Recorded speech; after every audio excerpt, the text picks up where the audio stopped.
Here we go.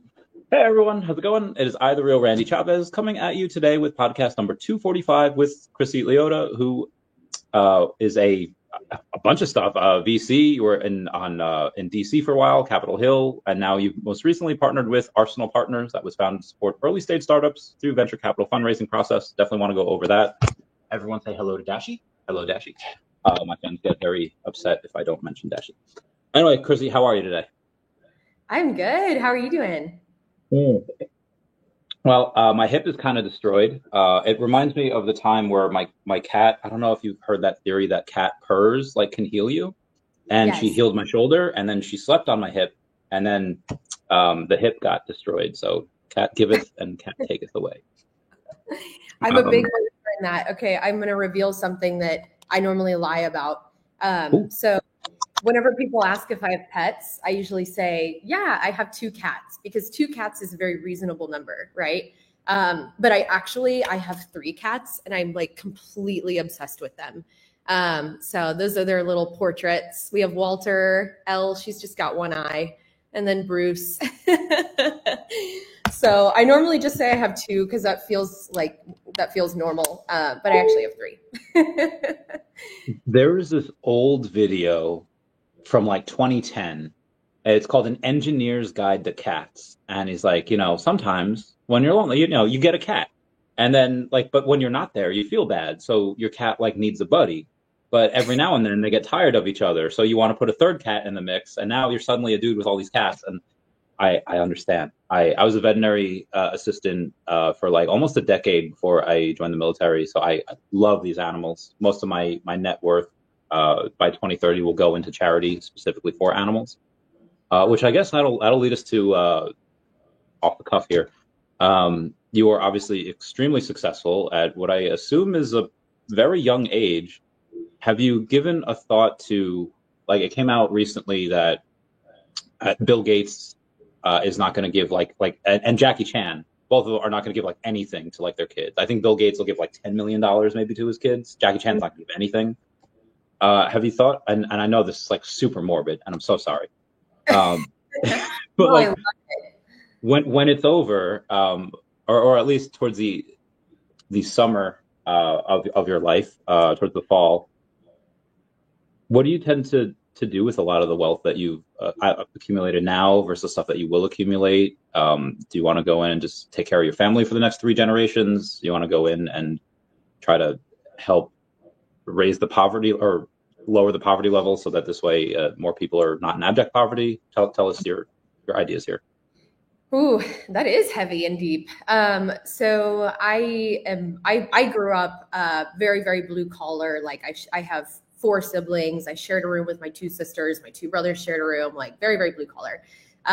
So for me, wealth is just this, interesting concept that I kind of feel like an outsider on.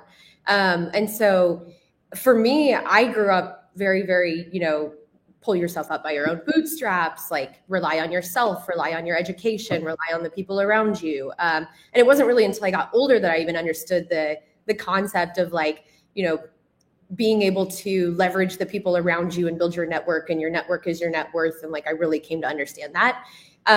So I don't know, as I have gotten older, the more that I see around me other people who weren't raised like that, and who were raised with just, mom and dad put the first down payment on my first house. And, I was able to choose between down payment on a house and a wedding, and chose the wedding. I'm like, what are you doing? So I just can't imagine raising kids that would make decisions like that. Nothing personal against people who have. I have friends that have done that. It's their decision, it's their money, whatever. But I am very much a die with a zero type. I want to spend my money living my experiences. I earned it. I want to get to where I am. I want to go where I want to go. I want to see all the things and travel. I don't really want to, die with a bunch of money in my bank account that's going to go to a bunch of, little shits that didn't deserve it. So. Well, first off, I love you so much now. You're some of my best friends. Yeah, I had that same thing in high school, where my parents were just successful enough to, when I got into high school, to be in the poor part of like a lower middle class neighborhood, or at least maybe middle class, where a decent amount of the kids are just like, oh, my parents bought me this car. Cool. I'm driving like a 96 Saturn over here that I bought with my own money because my parents can't afford to buy that. Yeah. So I understand where you're coming from. So five kids, family Catholic? Yes. That's always the first question. Yeah. How do you feel? A new American Pope. How exciting. Yes. Oh yeah. So yesterday when it happened, I'm at the gym when my body was treating me nicely and it was not hurting. I see the news and then I get texted all these memes about Pope Bob, apparently that he's known as. He's Pope Leo now, but his friends call him Bob, named Robert. And he's like, yeah, he blessed our crypto bags. That's why we're running. And gotta love that. As somebody that in venture capitalists, because I used to do high risk lending myself, where I would give like thousands of dollars to these business owners that had like 500 and 600 credit, and most people are like, that is the worst bet you can make, but you have high ROI. Mm-hmm. Unfortunately, because of usury laws in New York, you couldn't charge more than 24.99% interest. Still but credit card. Yeah. So we had a really nice. We had to be really cold, where we've had some of these calls where it's like, hey, listen, like, I'm making a little bit and that's fine. And, I know I said this is like a business loan, but I just want to give my kids like a Christmas that they can remember. And I was like, I'm not freaking giving you any money. Do you have any type of, when you're doing like your VC funding and you're looking into a company, is there any type of superstitions that you have? Do you let your heart get in the way, or is it just straight cold? You're a reptile, cold-blooded, and you're just a shark? Venture investing is very, like, there's a lot of kind of gut feeling involved. So a lot of it is like getting to know the founders, and a lot of it is, different VCs make decisions differently, right? So, I may think one founder is just absolutely stellar and going to crush it, and, another VC is going to just wholeheartedly disagree. So it's a hyper personal decision. The way that I make the decision is I get to know the founder. I get to know how they operate, and, are they a killer? Do they have grit? Are they someone who has already generated revenue, on the skin of their own back, putting their own money into the deal? I don't work with companies that are napkin ideas. I want to see that you sweated it out a little bit. So there's a lot of looking under the hood. There's a lot of looking at the financials. We look for lies and, things that are stretching the truth a little bit. Those are just important to keep an eye on. Cats are fighting.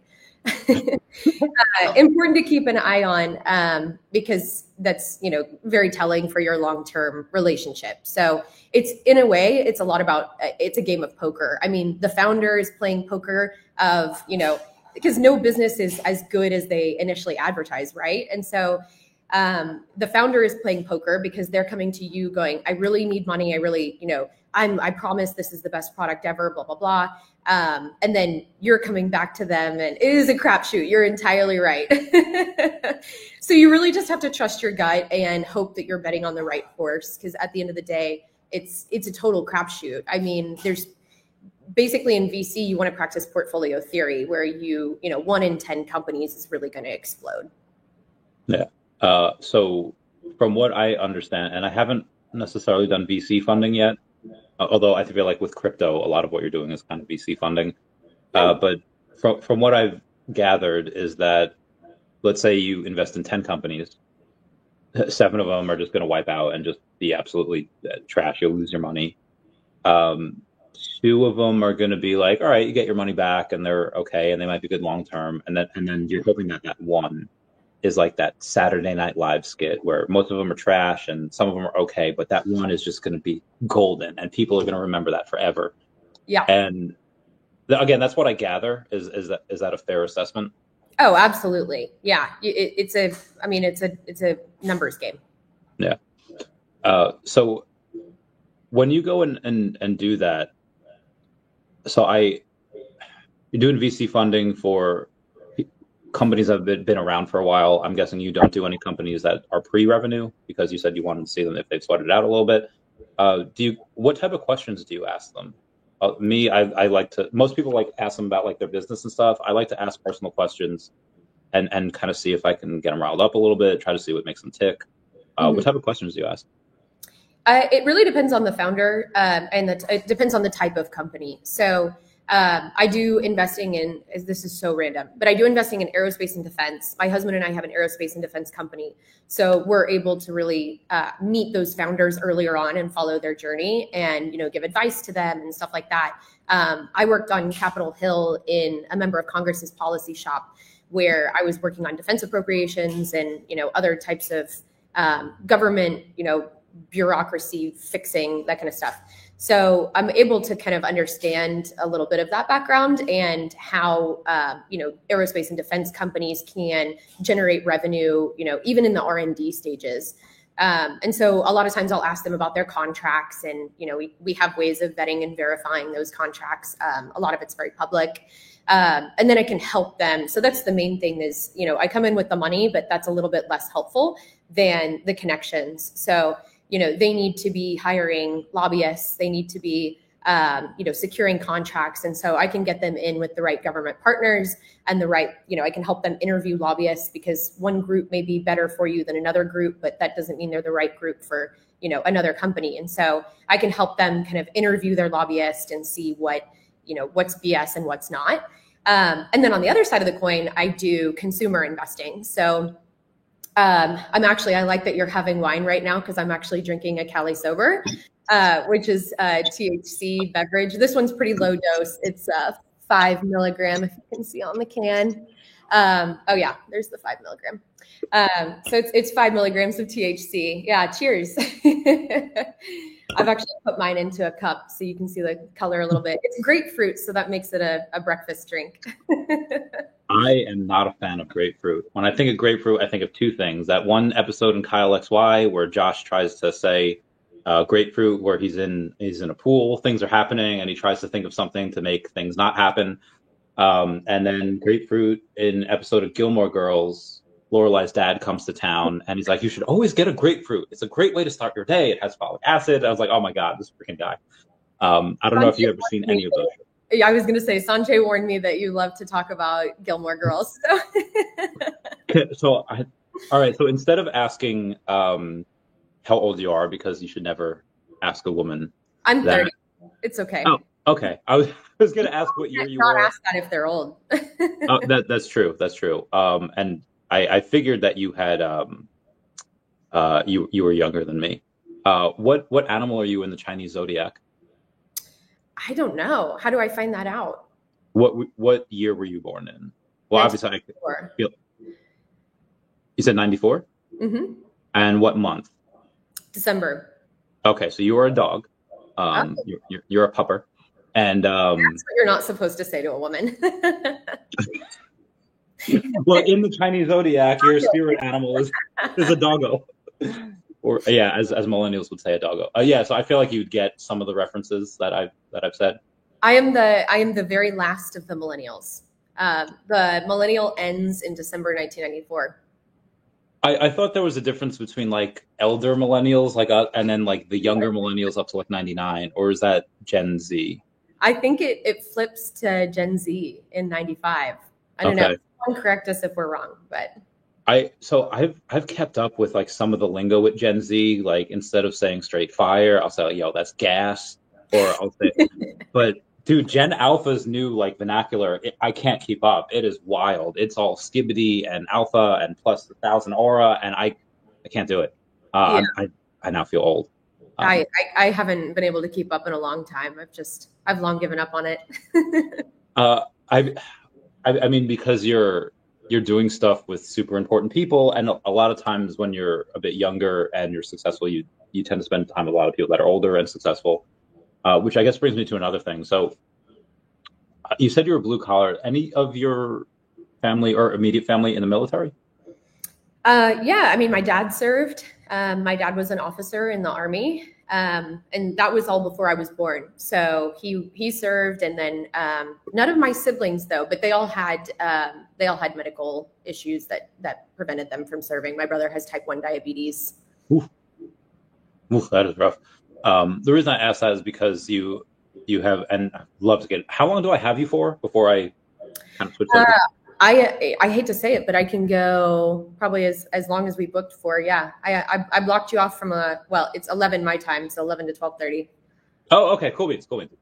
So we have a little time. You had posted a couple weeks ago over on LinkedIn about a photo with Tulsi Gabbard, saying you've always been a huge supporter of her and being like one of the youngest people elected to Congress, but also because she's a veteran. And I wondered, so I was a Tulsi Gabbard supporter. Even when she was a Democrat, I was a Tulsi Gabbard supporter Yeah. because I, aside from like Ron Paul in like 2012, I can't remember a time where there was a good candidate that had served. Hmm. And I'm just curious on the what kind of drew you to her. Was it because like she had like actual legitimate policies? Was it because she was a veteran? Was it because a young woman that had gone? Just curious about that. Again, I love her.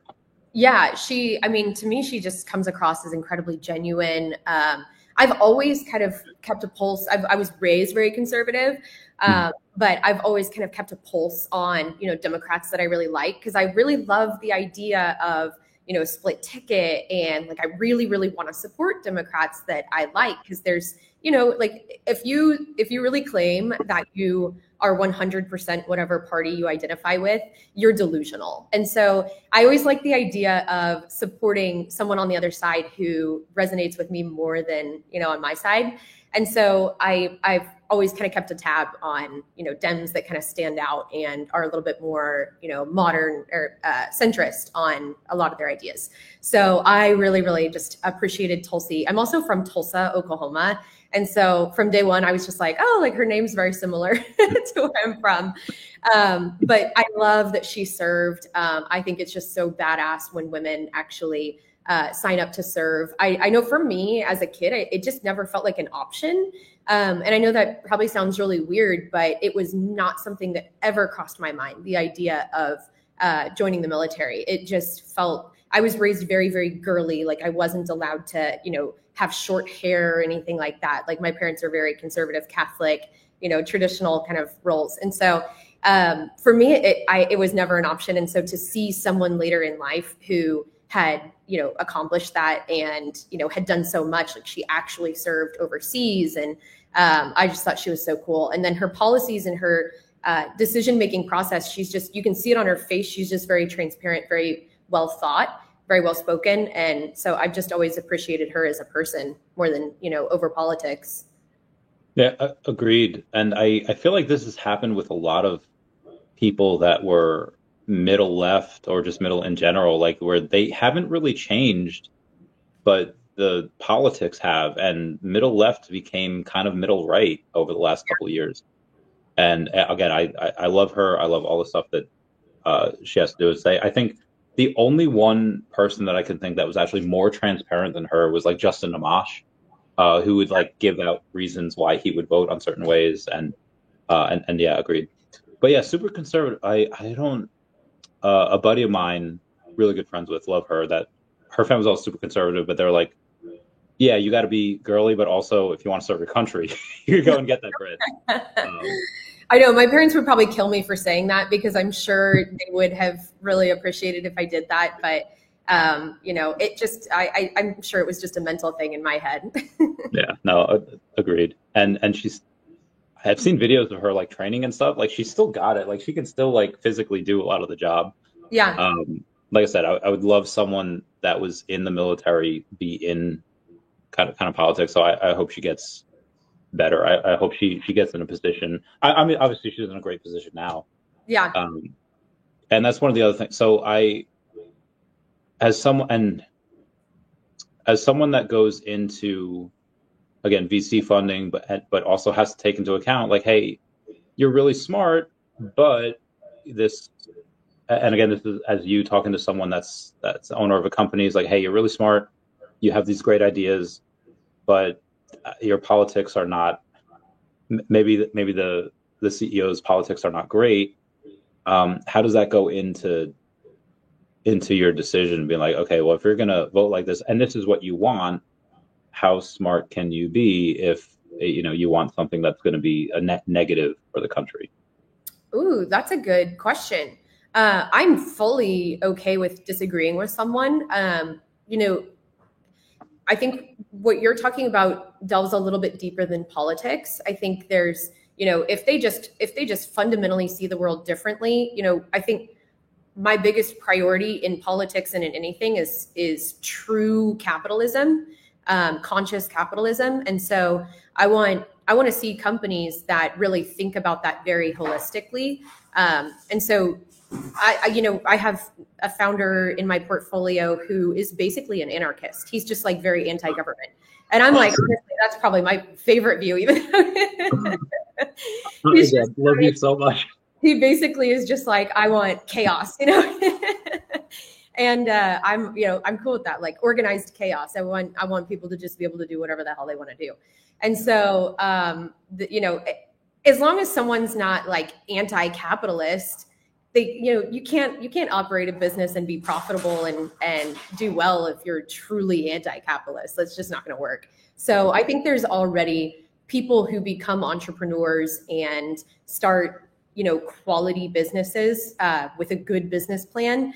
You're just already at a starting point where we're going to fundamentally agree to a certain level. But yeah, I really haven't encountered the problem of disagreeing so fundamentally politically with someone that it became a problem. One of my best friends is the furthest left Bernie Sanders supporter. She's a counselor. She's amazing. I love her. We can't talk about politics. We just shut the moment anything comes up, we just shut it down. But I love and respect her so much. I think she comes from a good place and she's a good person. So that's all that matters. Yeah, I have that with my friend Lida, who's gay, and I'm not gonna lie, I like some of what Bernie Sanders had done, especially back in the past, like in the civil rights movement, and AOC. I mean, dude, she makes total sense on so many things. I mean, like the anti. Okay, hear me out. First of all, she's beautiful, and I just think that's really cool that she was able to get there where she's at. But she has great style. But that's just girl crush stuff. That's not politics. Oh, so accurate. But I do like that she's very anti-congressional stock trading, because I do think that's a very, very serious problem.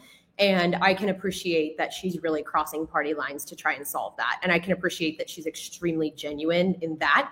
I think she's very disingenuous in a lot of places, but I think on that issue specifically, I really, really appreciate that she's kind of holding the torch on that. Yeah, and so as much as I disagree with a lot of Bernie and AOC's politics, which may be the next ticket, I can't help but be impressed by some of the stuff that they're saying, as in saying, because again, if you go to someone and you say, hey, listen, all of these rich people, these 1%ers, these billionaires that have more than they could give away $100 million and still be fine. Mm-hmm. They're not paying taxes on this, and if they make $100 million in the stock market, they should be taxed on that. And when you talk to a normal person, it's like, yeah, they probably should. Yeah. But then you go deeper into it and they say, oh, they're actually wanting you to pay taxes on stuff that you haven't sold yet. It's stuff that's still on paper. Yeah. So they have to sell what they have in order to pay those taxes. And then they have to sell more of what they have in order to pay the taxes on what they sold. And again, it's kind of like tricking people. And I obviously it's wrong, but I kind of respect that they're kind of playing a little dirty. It's like that they're trying to get what they want.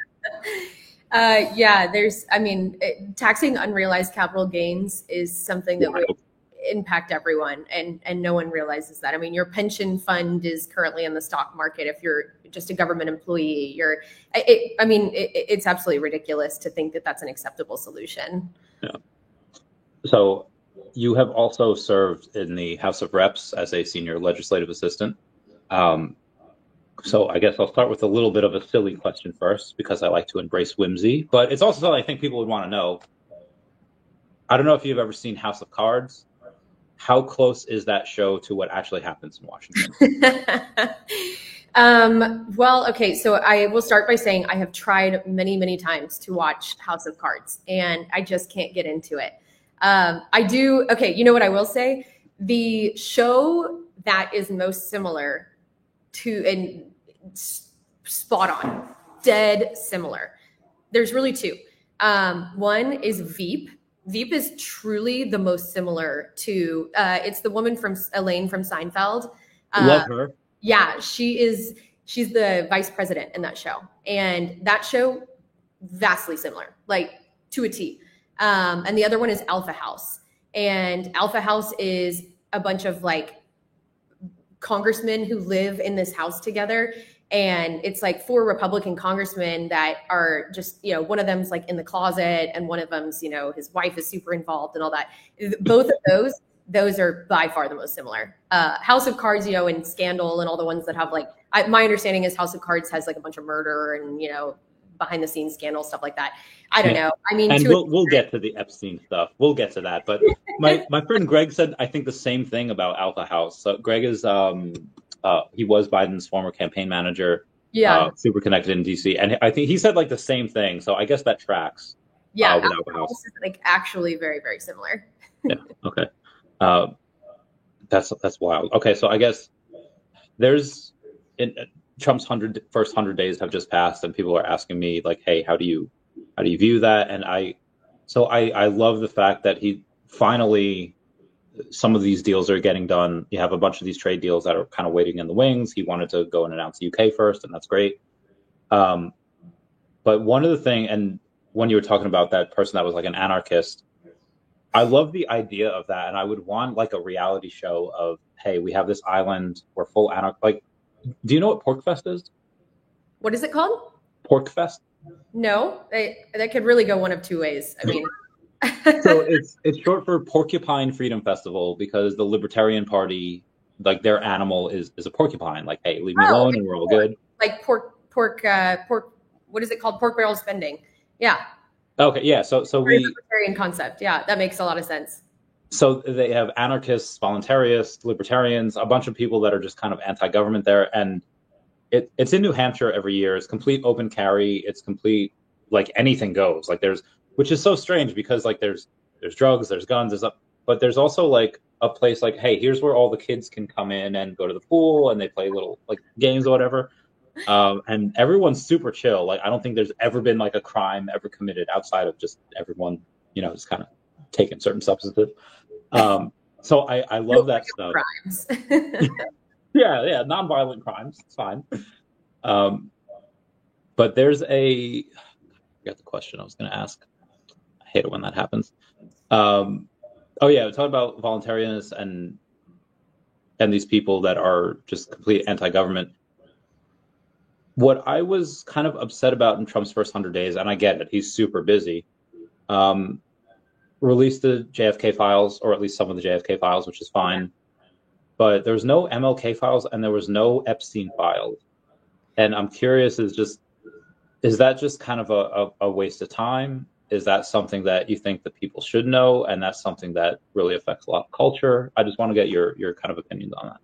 Yeah, I mean, I don't have any insight as to why it hasn't come out sooner, but I mean, my perception of it is the JFK files, some of them came out, and I mean, they had some really validating stuff in there for some of the, alternative theories. And there really wasn't much of a commotion. I mean, I don't know about your world, but in my world, it just kind of felt like a Tuesday. And I live in Dallas, Texas. I actually just live down the street from where JFK was shot. So you would think, and maybe there were protests or something that I didn't hear about, but you would think that if anything was going to be, a big deal about it, you would think maybe it would be over by, where it occurred. But there really hasn't been much of a commotion. And so I don't know. I guess my theory is maybe they anticipated that they would get more of a numbers bump by releasing those and a little bit more excitement and attention around it. And maybe they just didn't get the attention that they really thought they would from that. Who knows? I mean, I think if the rest of, obviously I want to see the Epstein files and more there, but and I think that'll maybe get a little bit more attention. Maybe they're just waiting to kind of push it out at the right politically opportune moment. Yeah, your guess is as good as mine, but I do think it's important. I think sunshine is the best disinfectant. Like, the people just need to see these things. Agreed, 100%. So we'll get back to the conspiracy stuff in a second. We have a question from the comments. Turtle Golf saying, "Great podcast. Question for Percy: what industries does Arsenal invest? And then your favorite VC story to tell your friend." So Arsenal Partners is one of my firms. Arsenal does SPVs into aerospace and defense companies. So specifically, to date, exclusively hardware, deep tech. So we're invested in Firehawk Aerospace is our biggest investment. They manufacture rocket engines for missile and defense systems. Then we have Umbra, which builds full stack satellites, sends them up into space, does all the data. Let's see. Yeah, so I mean, I don't want to go too much into the portfolio. We have Voughton, which is an underwater loitering missile, really, really cool company. They're in Portland. They're up in let's see, they're in Rhode Island. So yeah, they're really great companies on the defense side. So we do early stage on that side, early to later stage. I mean, Umbra, we got in a little bit later. But anyway, then on the other side of the coin, I do consumer investments, which I hadn't really talked about yet. So I have a fund that's attached to a venture studio. So the venture studio does all of the marketing and branding for the brands. So think about, Cali Sober, it's the beverage. They can sell online. So you can go online and you can purchase a 6-pack or whatever. So they do all the digital marketing. And then I come in once the company kind of has its sea legs already developed. They have some revenue on the books. They look like they're really gaining traction. They just need growth capital. Then we have a fund attached called Flight Plan Ventures. And the fund invests into about 30% into those brands. And then the remaining 70+% into consumer enablement software. And so the reason for that is there's a few reasons. First of all, consumer brands are a very, very relatively higher risk investment, even for the venture asset class. So we really want to diversify the full portfolio for our LPs so that they have a better chance for returns. And then we also want to keep that number much smaller so that we can we verify that we are only making the very best bets in the consumer space. So we're limiting ourselves and really keeping ourselves disciplined. The 70+% into the consumer enablement, e-commerce, fintech space, those are to help support our consumer brands to an extent. So we're looking for companies that are able to help push consumer products into the market. And then SaaS, of course, just has easier, quicker, faster, better multiples. And so we're just setting ourselves up for outsized returns and, really leveraging our own portfolio against itself. So when you're talking about safe bets and then outside returns, for you guys, what is the happy medium? Where it's like, okay, these guys are super high risk, but they can get us like 10x returns or 20x returns, or these guys they're super safe, but they can get us like 2 or 3x returns. I'm just trying to get a value of like what you guys deem as like the best versus like, can you give a little more insight on that? We're relatively earlier stage. So we're investing in seed and series A. The venture studio is a little bit earlier. They can help brands get from kind of 0 to 25 million in annual revenue. And so we have companies on both sides up and down the stack on that. And then on the venture fund side, we're looking at companies that are seed series A. So, because we're so early, they're going to raise subsequent rounds. We're going to get diluted. So we have to also follow on with those, with additional funds, but we are looking for really outsized returns. So, a 10x to, 25, 50x is where the target is at. So that's what we're thinking about as we invest in each company. So we really think about our percentage ownership of the business. And the 10 to 25 to 50x that you were talking about, what's the time frame for that? Is that like, hey, we expect to do this in 2 years, 8 years? Can you give us a little insight on that? Yeah, I'm a little pessimistic on the venture time horizon. So I like to quote people 7 to 10 years, but in my heart of hearts, what I'm really thinking is 5 to 7 years. Some of these could exit in 3. I mean, I have a company in my portfolio that I really think, if we invest now, which we are, then we're going to be doing we probably think they're going to have an exit in 2 to 3 years for, maybe a 4 to 6x. So there are some investments that are a little bit nearer term, and in the consumer space, they can kind of pop off like that. But in the deep tech, so I'm on the 7 to 10 year time horizon. What I'm referring to is on the deep tech hardware side. So aerospace and defense, I mean, you're building real products that, you know, are going to be utilized by soldiers. And so you really want to make sure that there's some time between product development and when it's actually going to the battlefield. It's really hard for that type of timeline, because even if your margin of error on the first couple of years is small, that gets a lot bigger when you go into the 7 to 10 year range. And so if I were, I don't know a good analogy for this. There's a show called Billions where this, have you ever seen that show? Yeah. The black girl that works for, what's his name? I forget his real name and I forget his name on the show. I haven't seen it all, but I've seen it here and there. Where it starts off, where he's like the district attorney for like New York. Yeah. Kate, I think she works for him, and yeah, the guy from Big Fat Liar, right?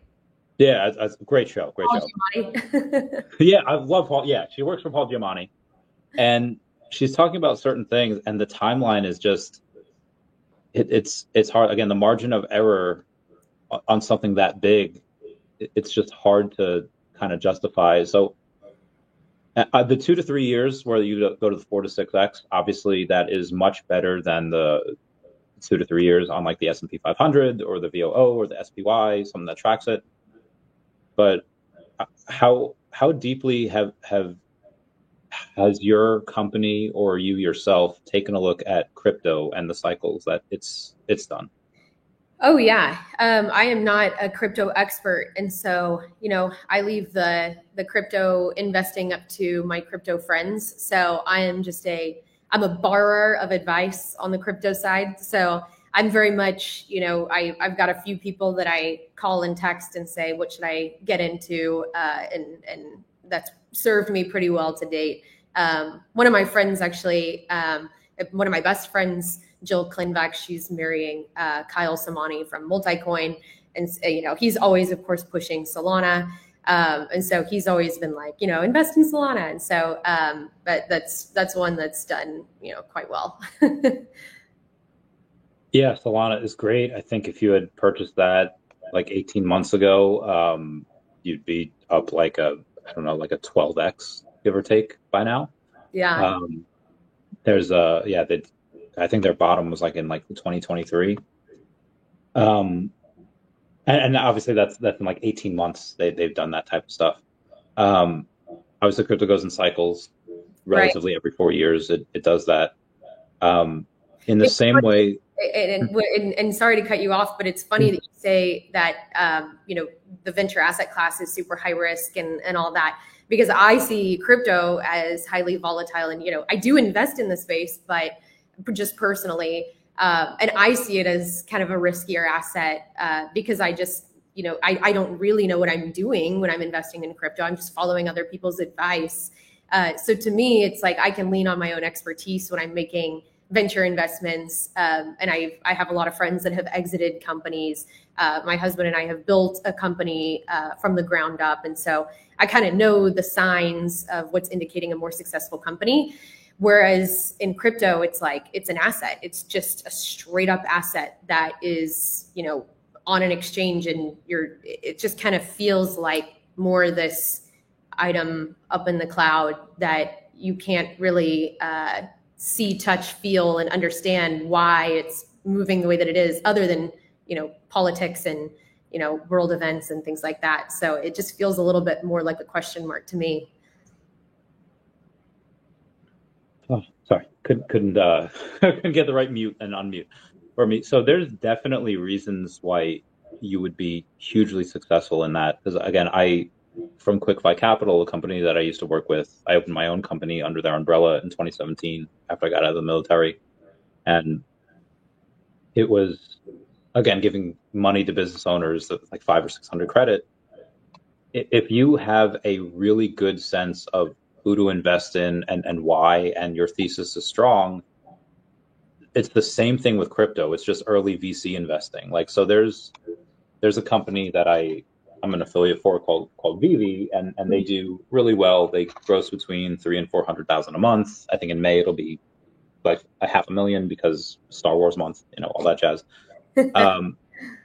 And they have like a $50 million market cap on their token.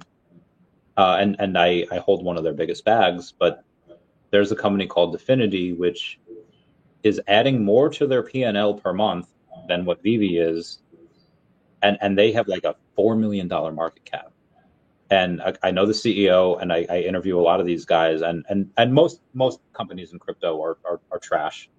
Even if they have a crypto, most companies in them are not. I think there's like how many hundreds of thousands or millions of tokens. Most of them are garbage, but there's some of these companies that are legit companies. They just happen to have crypto, and there's obviously Ripple, XRP.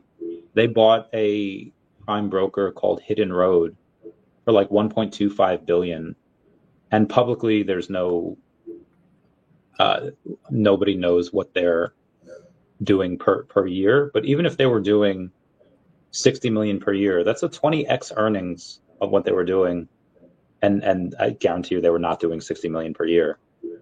There's a lot of companies, and I have a fund as well, but it's a crypto fund, so it's a lot smaller, but there's a couple of companies that are likely to do a 100 to like several hundred X of what their market cap is within the next like 10 months because of the cycle that happened. Like there's, I imagine this happens in the VC world as well, where I think Coinbase had just bought Deribit for 2.9 billion. And again, Ripple bought Hidden Road for 1.25 billion. There's a ton of money, and a lot of times with crypto, it's an inaccurate weighing machine where things are almost never valued correctly. A lot of times they're valued. Never happens in VC. Never. Yeah, same. I'm kidding. I mean, it's like it's the valuations are entirely made up. I mean, one company may be valued at a 2x revenue multiple. One company may be valued at a 50x revenue multiple. I mean, there are companies that are literally valued in the billions that don't have $1 of revenue. So yeah, it's I feel ya. Dude, the pre-revenue kills me. Yeah. That kills me. Especially a lot of these AI companies where they have like some of their voice commands, like they kind of sound like Scarlett Johansson, and I know it'll affect like Gen X and above, but any millennial or Gen Z out there will be able to tell that's not this person, that's not Sabrina Carpenter, that's not Joe Rogan, that's not like they can tell. But again, a lot of these pre-revenue companies, they're worth billions of dollars, and they have nothing to show for it, and it blows my mind. So that's what I really like. How did you feel about? I don't know if you were investing at this stage. How did you feel about Tesla in like 2019 and Elon Musk and all that? So I've been following Elon for years and years. I probably since 2017. Well, no, actually, I wrote a report about Elon. I could write it about anyone, and this was kind of random at the time. I wrote a report about Elon and his theory for the Hyperloop. This was in 2014, probably. So I've been following him probably a little longer than the average, person my age, especially. So yeah, I've been following him for a while, but I only relatively recently started investing into Tesla. I got in probably in 2021, 2022, somewhere in there. So I've been definitely an Elon girly for a little while. I love the Walter Isaacson book. I think I just like love him or hate him. He's pushing people and humanity to the max. And that's something I think everyone should appreciate regardless of, personal differences. Agreed. Part of the reason why I really liked him is because back in the day, like 2019, it was even after you wrote that article. a lot of people were valuing his company as a car company, and it's like, well, it's completely different from that because there are a lot of software, and uh, the people say, well, he's not profitable. It's like, well, why is he not profitable? Like, again, it's a lot of banks, and that's why the high risk lending agency does really well, is because a lot of banks be like, you don't have 750 credit, you have like 600 credit, so we're not going to give you money. Mm-hmm. But it's like, okay, well, why does this person have 600 credit? Is it because they don't pay their bills? Or is it because they just went through a divorce and they're owed like a couple $100,000, and now they're paying their people on the cash that they have, and they're taking out new materials for a new job on credit cards, and that's why there's 600 credit, and that's why we're able to charge 24.99% on like 6-month deals, which is nuts. And some people pay off in like 3 months, and it's because all of the money that he was making, all of the product that he was making that would sell out, would go into new cars. It would go into new gigafactories, and they just, again, they got it wrong. What has been your best bet so far? What has been your point where everyone's telling you not to do something and you did it and it worked out? Oh man.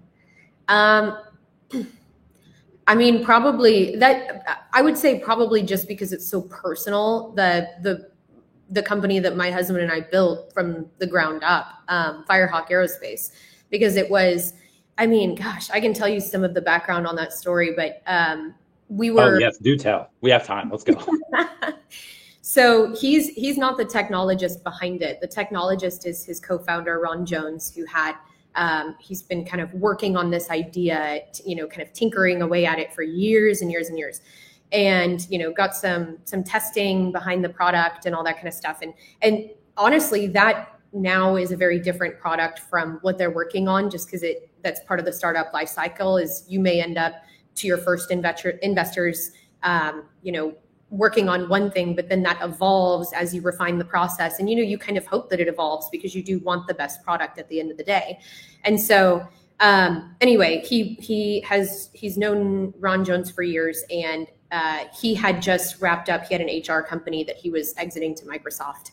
And then COVID happened and killed that acquisition. And so he ended up, partnering with Ron to figure out how to turn basically this idea and this product into an actual business. So they went from building it, just a kind of like a science-y just idea that was being worked on, to an actual business with a business plan, and evolved it from, let's build full stack rockets and compete with Elon, to let's do missile and defense, just the propulsion system and the engine, hybrid and solid rocket motors for missile and defense, because you can pick up a lot of contracts along the way that'll help with your R&D process. So you can massively de-risk the R&D. You can get cash incentives, tax incentives to relocate to certain cities because you're employing high dollar engineers in those cities, and you're bringing new talent. And so that one, it was interesting because at the beginning we were living in Washington, DC. I was working on the Hill, and, when I was on the Hill every day, every few days or whatever, the lobbyists for Lockheed, Raytheon, all the defense primes were in our office talking to us. They were sending their suppliers who were in our district to come and talk to us. And they would say, you need to fund this program. It's creating X amount of jobs in your district, blah, blah, blah. And, internally, just on Capitol Hill generally, there's always this argument of, there's all these jobs in my district that are going to go away if I don't, sign the appropriation for this, program. And then, but behind the scenes, they're all saying, but the product is shit. So I don't feel right spending money on it, but at the same time, we're keeping our economy going. And so I was like, all of these people are in our office every day. Where the hell are you? Why are you not in my office coming and talking to me? You have novel technology that could be utilized and scaled and compete with these defense primes for a very cost-effective product. And so I was like, go, I'm conflicted out, so don't actually come talk to me, but go talk to my friends on the Senate side and see what we can make happen here. And so eventually, ended up with the first $5 million appropriation from the NDAA from 2019, 2020, somewhere in there. And so then, at that point, we were still, though, looking for venture investments. And at that time, I mean, you got to remember, this is pre-Ukraine, this is pre-Israel. This is at a time when the Republicans were still kind of the war hawk party and the Democrats were kind of the doves. And but tensions were starting to shift just a little bit. And the libertarians are always just in the middle, anti-war. And so then we ended up relocating the company to Dallas because there were all sorts of incentives to relocate to the suburbs of Dallas where you can hire talent and all that. And the reason why we chose Dallas is because we went all over the country looking for funding and we couldn't get anyone to back it. We got called an effing murderer by, California investors because it's defense technology. We got called all sorts of names in kind of the hot spots for VCs. But in Texas, they're very patriotic. They're very, they're very used to hardware and big risks. I mean, most of the people here have their money from oil and gas, and they're used to the type of investment that is CapEx and, long-term, that kind of stuff. So we were able to get a lot of really good family offices on the cap table who have experience in similar industries and then eventually started to build it up. But yeah, that was the one that was definitely 0 to 100 because we've definitely had some really, really tough times with that company where we, weren't sure if we were going to be able to meet payroll, but and we've kind of helped the company out personally along the way when those things happen. Fortunately, now we're at a really good place where we have a term sheet on the table, a round open that's being finalized, but a $60 million round. So we're moving and grooving. We've got tens of millions in contracts, both with the government and with private industry. So that's one that's been wildly exciting to, be tangential towards. And we're very collaborative. I've sent a lot of investors their way. I've helped them secure government contracts once I was a civilian and I was out. So a lot of this seems like it's a lot of very, very good investing. And obviously when I was working with QuickFi Capital, it was a lot of just business. Hey, what's your average daily balances? How much money can you make with this money? Is it going to help you grow? But around 2018, I had a liver issue. Oh. When you're a veteran, you drink a lot. And then like X amount of months later, outside of liver, I had my organs were shutting down. I had an appendix issue, and I was like, okay, I'm gonna die.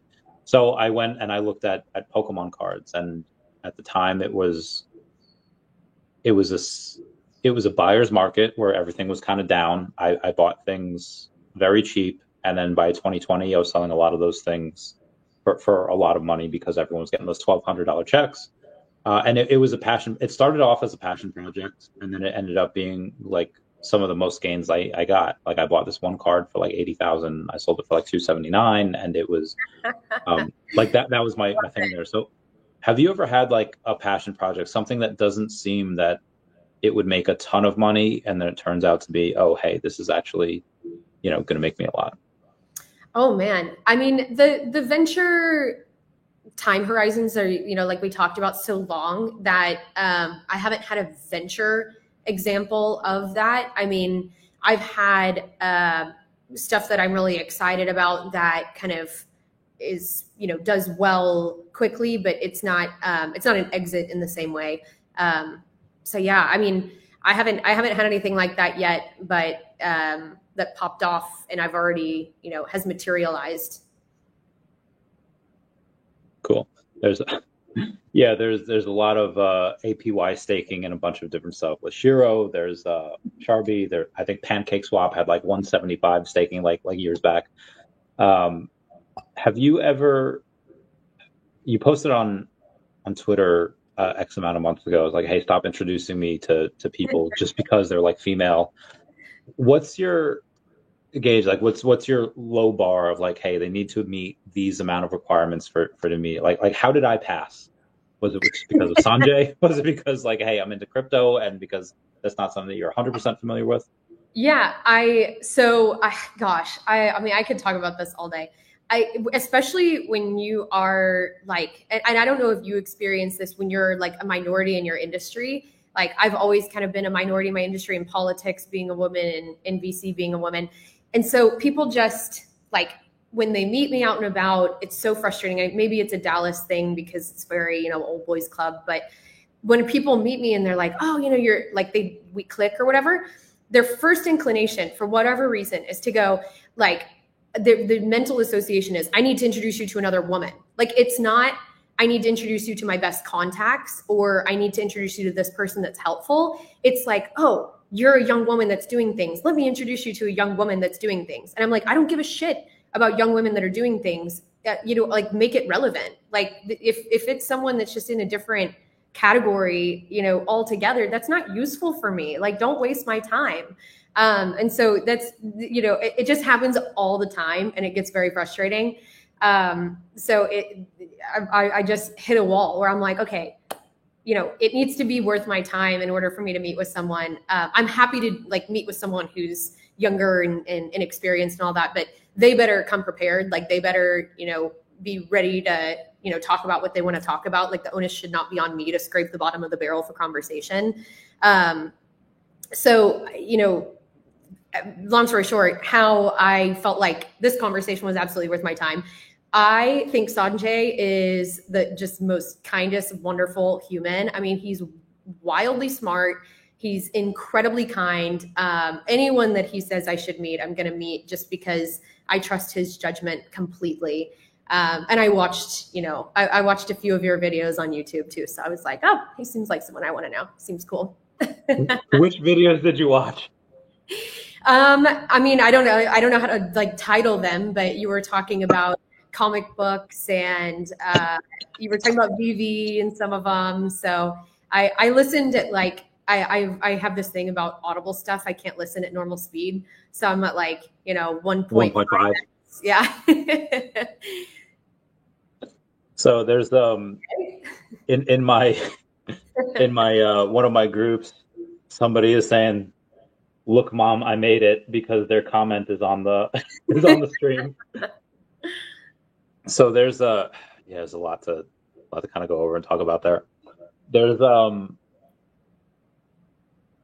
just by talking to you, and this has nothing to do with being a woman. There's this one girl, Jenny, that I know that. So I don't know a ton of people in venture capitalism outside of maybe like a couple, Sanjay, a couple of buddies of mine. But there's one girl named Jenny Kuta that is a very successful in stocks and all that. But and her fund is worth 30 to 60 million, give or take. And I would introduce you to her. And but I feel like you're in, well, one, politics completely different. She is like ultra left. But she like invests in the Trump token because she's like, hey, this is going to go crazy because Trump's an ego mate. I was like, okay, yeah, fair point. So she doesn't let politics get in the way of her investing, and I feel like you wouldn't either. Like, if somebody has like crazy politics, but their ideas are freaking golden, probably be fine. But I feel like the best version, or the best place for you to go in and grow. Like, have you ever watched Young Sheldon? No, I have. I mean, I may have seen an episode here and there, but I've seen The Big Bang Theory. Cool.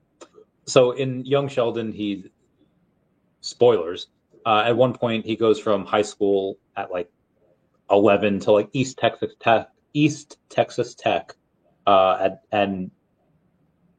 and he works with a couple of actual physicists, and then he goes to Germany for a couple of months, and then a bunch of other colleges are recruiting him, and then his mentors at East Texas Tech are like, listen, MIT, Caltech, like, these are all like some of the greatest schools in the world. Like, you've outgrown us. You should do this because it's going to be better for you and better for the community that you serve. Mm-hmm. Where theirs would be science. And I feel like a lot of the stuff that you're investing in can, like you said, in the short term can get 2 to 5 to 10x, which is great. Again, compared to the VOO or the SPY that give like 9 to 11% per year. Mm-hmm. So that's fantastic. But there's a couple of things that if you talk to some of these owners, which again, that's what I do, and you see that they're doing, $5 million, $6 million a year, and their market cap is like 4 million, and they're looking to grow, and you're just gonna. I mean, how much would you allocate to crypto if you knew that you would kind of guarantee yourself even like a 10x per year in this next year? How much of your, and you don't have to give like actual numbers, but just percentage wise, how much of your portfolio would you allocate to that? I mean, if it's a guaranteed 10x multiple, 100%. Like that's an easy girl. Okay, so we definitely have to talk. We'll go a couple more minutes before we go into that. I do want to go over Robert F. Kennedy did post a photo about him a few months back, saying that the importance of impact of Make America Healthy Again, and the agenda and some of the stuff that he's done. What drew you to him initially? Was it because he was a Democrat that had, again, named Kennedy, synonymous with Democrats, that happened to turn kind of like middle of the road, and then Republican? Now he's working for the Trump administration. Was it the fact that he went against the grain on some of the science that people should trust? I just kind of want your opinions on him.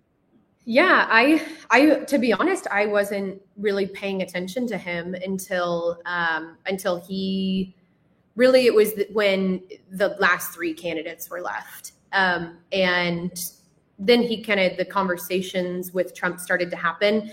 And it wasn't that I was anti him or anything. It's just, I just didn't really pay a lot of attention to what he was talking about. I liked that he was talking about health and wellness and, getting rid of food dyes and things like that. But I just didn't really think much of him. And then when he started to join the Trump admin and it was obvious that there was going to be a bond, I started to educate myself more about, his thoughts and positions. And the more that I saw it, the more I was like, okay, this is a no-brainer. I mean, he's challenging everything. And I think that's really what the government should be doing, is consistently stress testing their own policies and challenging things, because, many things are implemented because, maybe at the time it is right. Maybe it should be short term. Maybe it's something that was completely wrong because there was a corrupt person in that position at the time. And so the government doesn't do that right now. They don't stress test themselves. They don't challenge their own internal policies. And to have someone who's just completely overhauling everything is the healthcare system is just so outrageously broken that you really cannot do harm by fully uprooting it, in my opinion.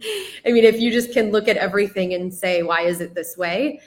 And if you're not getting a good answer to why is this way, you should change it. And so I think that's what resonates with me with RFK, is that he looks at everything and goes, well, why is it like that? And then goes to work. Agreed. I love your answer to that. So obviously you're mostly about business, you're mostly about growing. And I imagine you and your husband, a lot of your conversations are about that type of stuff.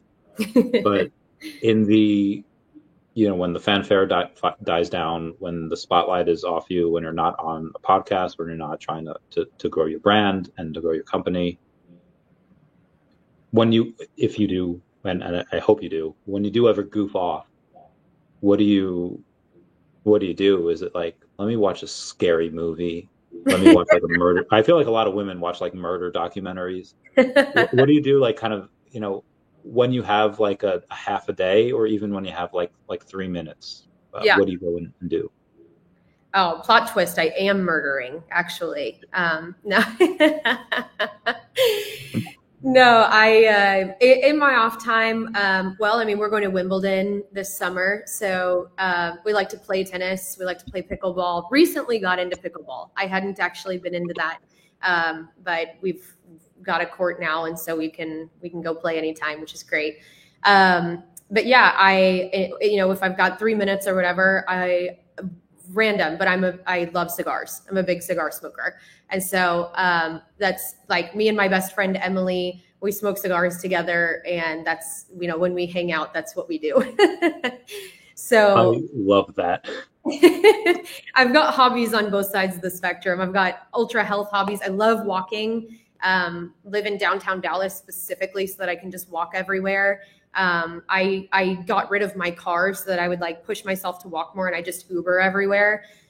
So I just walk to restaurants that are nearby, that kind of stuff, which is like very anti-Dallas, but coming from DC, it's what I'm used to. So love walking, exercising, tennis, pickleball, and then on the other side, cigars and cannabis and I love that. So you don't have to.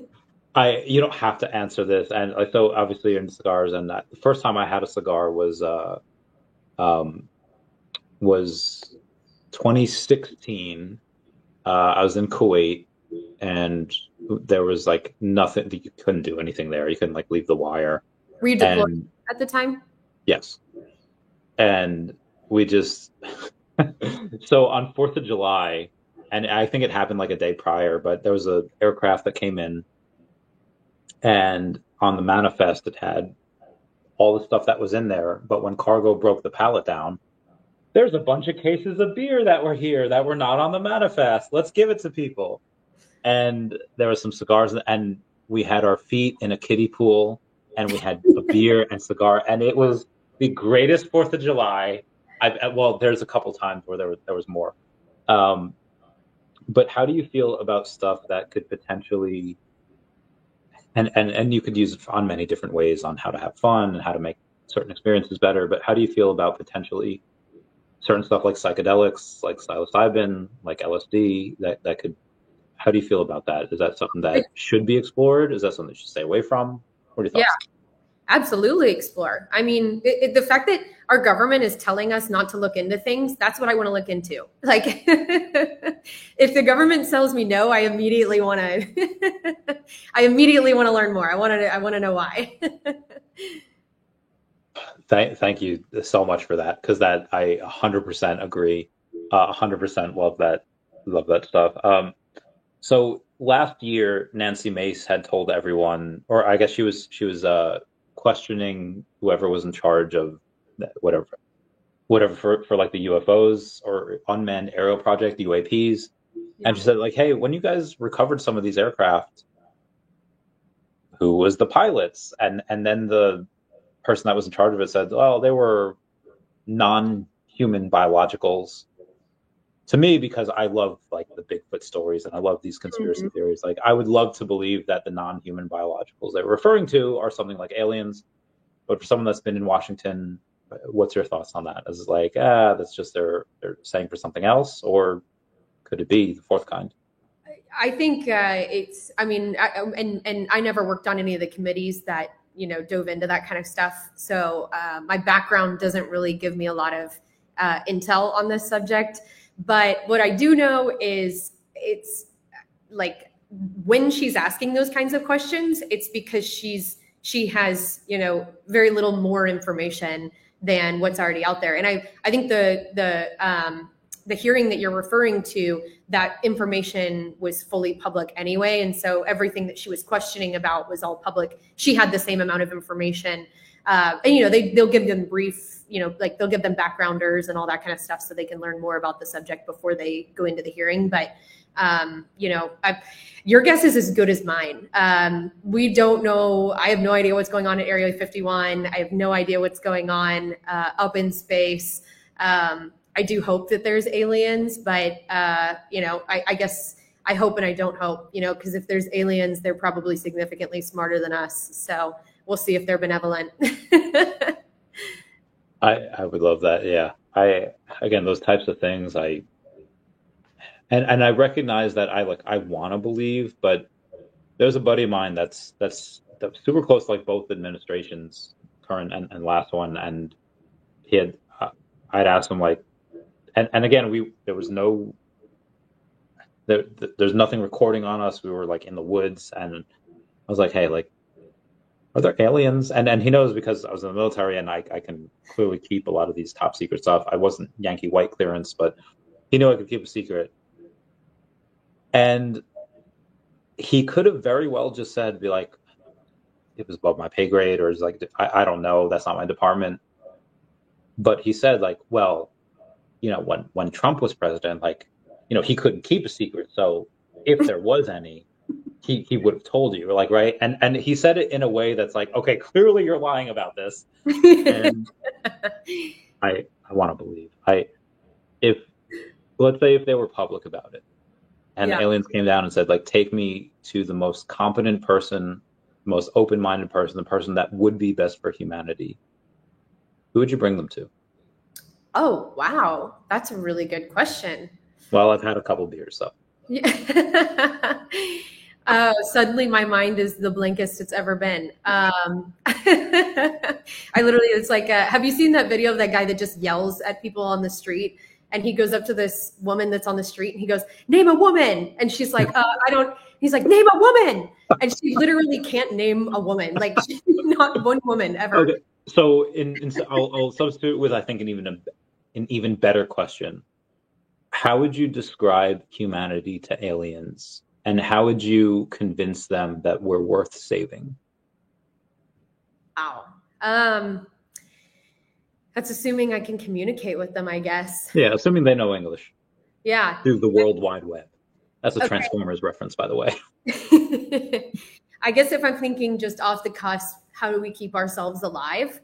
I think that I would just discuss with them the ways that we could share resources and materials and knowledge. I think that the argument would be you need us because we have things that, we have resources and things that you don't have. And we can teach you, like, how the hell did we take, okay, Earth at one point was dinosaurs and rocks and water and whatever, and then people, and then, same thing, just people and rocks and trees and stuff. How did we go from that to fucking satellites up in space and electric vehicles and regular vehicles? I mean, to know that, like, we were able to do that with literal rocks and energy from the planet is insane. So I think I would just make that argument of, like, look, we took this and we did this. Like, I know you did that, but why don't we just share a little bit? And, maybe there's this third guy out there that we're going to have to go fight. So let's, we're clearly friendly, so let's just have a little peace treaty here. I love that. I've prayed for that. That's some of the things, like, oh, fix my back. I'll be a slave for you. I'll do whatever. Fix my hips, all my bodily ailments. I'll do whatever. I'm Team Planet of the Apes here. Oh, so I guess so I don't know if you go on TikTok at all, or if you go on, like, keep up with certain trends, but there's this raging debate the last 2 weeks on, could 100 men take on a gorilla, like one silverback gorilla? And I'm curious on a woman's thoughts on that, because it's mostly men. Like, most women are just like, why do you care? Like, why would this matter? But could that happen? Could 100 men take on a gorilla? What are your thoughts? I mean, I would think just the weight alone. How much does a silverback gorilla weigh? 450 pounds, give or take. Wow, they're bigger than I thought. Yeah. How tall are they? Probably as tall as a human, at 5'9", 6 foot. Like not terribly tall. They're just super beefy. How tall are the men? Average height, 5'10", 5'11", maybe. Okay. I mean, I think they could. I mean, because at the end of the day, that just the massive, like, amount of people. I mean, if it's 100 people, you just gather in. I mean, you could probably suffocate him relatively quickly. Yeah, agreed. Yeah, I think they could. I think also gorillas, they have a lot of muscle mass, takes a lot of oxygen. They get tired very quickly. Yeah. I don't know if you've ever seen those videos on the Indomitable Spirit of Man, where they just, like, men back in the day used to be like, hey, we're gonna chase this thing down for like 40 miles until they get so tired that they collapse. And I know most men probably couldn't do that now. I could not. My body's destroyed. But I guess one last thing before we talk off camera would be Vivi. Did Sanjay tell you about Vivi? He did, yeah. But I am interested to learn more from you. I want to hear your perspective. I know you guys are both collectors, so I want to learn more about your collection. Yeah, sure. So it's a everybody, when I was in the Pokemon business, and I had clients that would say, hey, their biggest complaint, and it wasn't even theirs, it was that their partners said that your Pokemon collection is too big, you already have a room, it's not going to take over the house, you cannot buy any more. And it was just, it was a space, it was a matter of space. And now that I have 1,600 collectibles on Vivi, and it's just on my phone because it's all on the blockchain, it's all confirmed on there. Secondary market where and that's one of the things that I've noticed, where I'm writing a comic now, and the physical stuff is going to be hard to sell because there's a half my audience is in the US, so that's fine. But half my audience is not in the US, they're foreign, and they might be okay with paying $6 or $7 for a comic, but they don't want to pay $20 for shipping. And some of them even can, and they might, but a lot of them just can't. But for Vivi, it's like you can buy certain comics for like a couple dollars, and they're super scarce. And so Vivi's very innovative. They give all these companies like Marvel, like DC, like Lamborghini, Star Wars, Disney, Aston Martin, all of these high-end digital collectibles. A lot of the stuff like NFTs were predicated on OpenSea years back were just 2D JPEGs. They were just, you can right-click and save. But these, you could take pictures in an AR. There's a whole metaverse that you could use them in.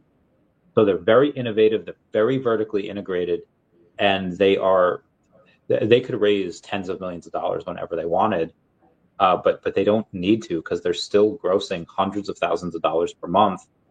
Now, granted, that's what they're grossing, and again, for Dfinity, like they're netting, several $100,000 per month, and Dfinity's market cap is like 4 million, and Omi's market cap, which is the one that powers the Vivi app, is like 50 million. But they're both stupid undervalued. So I guess the best pitch I could make is, if you're a VC and you have some clients that like, hey, I want to get into collectibles, especially ones that are NFTs, do you want to give them pixelated versions of animals like Bored Apes, like Pudgy Penguins, stuff that nobody in the world outside of Web3 knows about? Or do you want to give them the first appearance of Spider-Man, Batman, Superman, Walt Disney, and Mickey Mouse? That's not even a hard call. Like, I know your answer right away because you're super intelligent, and it's that. And those are conversations that are happening behind the scenes, and I know what's happening actually behind the scenes, and we'll talk about that as soon as we get off. But link down below to the Vivi app if you haven't been joined yet. So I'm curious on the Vivi front. What's stopping? Just there's a lot of concerns with digital and visual, IP ownership with AI being able to generate images. What do you see is the impact that's going to have on something like a NFT collectible from, say, a Vivi? So there, it's going to go in sections. Like there's a portion of humans that'll be like, I don't care what this artwork was made by, who it was made by. Like there's a meme. It was like a scroll on TikTok where it posts a photo of something cool. There's flowers and there's a background, and it's like, and it just showed that. I was like, oh, this is cool. What's the next slide? And the next slide said, like, here's a painting by Hitler. You just enjoyed a painting by Hitler. How does that make you feel? And it's like, yeah, that made me feel not great. But it goes to show that, have you ever seen Breaking Bad? Yes. So there's an episode, spoilers if y'all haven't seen it. There's an episode where Walt and that old dude, he puts like a bomb in his like wheelchair, and when he goes and clicks his button, and as he clicks his button, Gustavo Fring hears that, and he's like, oh, and for a fraction of a second, you think that he might have dodged the explosion, because he steps out of the room, puts his tie on, and I was like, and my thought was like, this guy is so badass. He just dodged a freaking bomb. And then the camera moves, and you see like the reaction of the nurse, and the other side of his face is caved in.